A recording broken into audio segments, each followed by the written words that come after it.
One of the more famous homes in America is a place in Memphis, Tennessee called Graceland. It was the home of Elvis Presley. In 2024, when it was learned that someone was trying to steal Graceland, United States Postal Inspector Jan Bodon stepped in. There were national news reports that Graceland was potentially going to be foreclosed on as a result of a loan that Lisa Marie Presley had entered into and defaulted, and she had used Graceland as collateral. We were trying to figure out if this was just a business loan that went bad or if it actually was some type of fraudulent activity taking place. What we found out was that Nosany Investments filed a creditor's claim trying to take Graceland, and they also sent paperwork to Promenade Trust and Riley Keough, who is Elvis Presley's granddaughter. Carol Andre was the assistant United States attorney who prosecuted the case. And they filed that claim against the estate for, I think it was $3.8 million. But then they made an offer to settle at the same time they filed a claim and said, well, we'll take $2.8 million instead of $3.8 million. It became apparent pretty quickly that the company had, other than an online presence, it had no other footprint anywhere. And so that got us to request the creditor's claim that was filed in the California Superior Court. With a set of forged documents and a fake company, postal inspectors didn't have a lot to go on. They started to search for more evidence. The creditor's claim that was provided to Promenade Trust and Riley Keough, when we received that document, in there we had a treasure trove of clues. We had the name Nosany Investments along with telephone numbers and emails associated with Gregory Nosany, Kurt Nosany, and Carolyn Williams.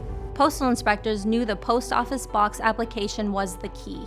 The fraudster used fake names on the claim, but had to use real information to rent the P.O. boxes. Inspector Bodon was starting to connect the dots.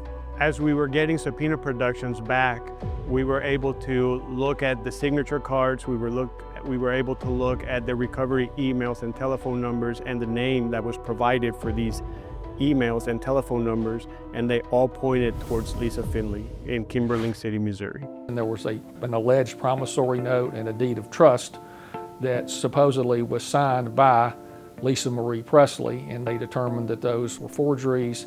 One of those documents were notarized by a notary who was out of Florida. But she had not done any of the notarizing that you would expect in that when you see that stamp on the creditor's claim. The investigation also had to contend with the media. At some point, the story broke in the media with some very detailed reporting. She starts to get concerned. Then she started to look into how much is the federal government looking into this, how close are they, and she started to send emails out purporting to be a Nigerian scheme that it was conducting this fraud and trying to provide other ways to get us off of her track. It was time for postal inspectors to move in and confront the person who tried to steal Graceland. We went ahead and filed a complaint against Lisa Finley, and at the same time, we filed a search warrant affidavit so that we could search her premises. We executed the search warrant. We started looking in her bedroom first, and we saw that she had that federal docket for Graceland, trying to figure out what was the next step if it had been posted on the docket. We also saw handwritten notes where she had the address for Graceland. She was arrested and ultimately transferred here. In my 39 years and doing this was probably the fastest case that was investigated and indicted. It was probably done within 3 to 4 months. That is unheard of. Lisa Finley was charged with mail fraud and aggravated identity theft, even though she never made a dime from the scam. You can be prosecuted and convicted of mail fraud for attempting to use the mail to further your criminal scheme. And that is what happened to Lisa Finley. Lisa Finley ultimately pled guilty to 1 count of mail fraud.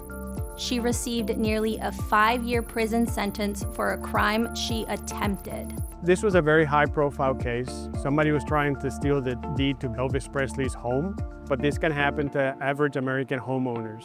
But you can be proactive. Homeowners can reach out to their county deed office or their registry office and request a free or low-cost property alert system to protect themselves from deed fraud. They can also place a freeze on their credit. Protect yourself and your home. For more information on fraud, contact USPIS.gov.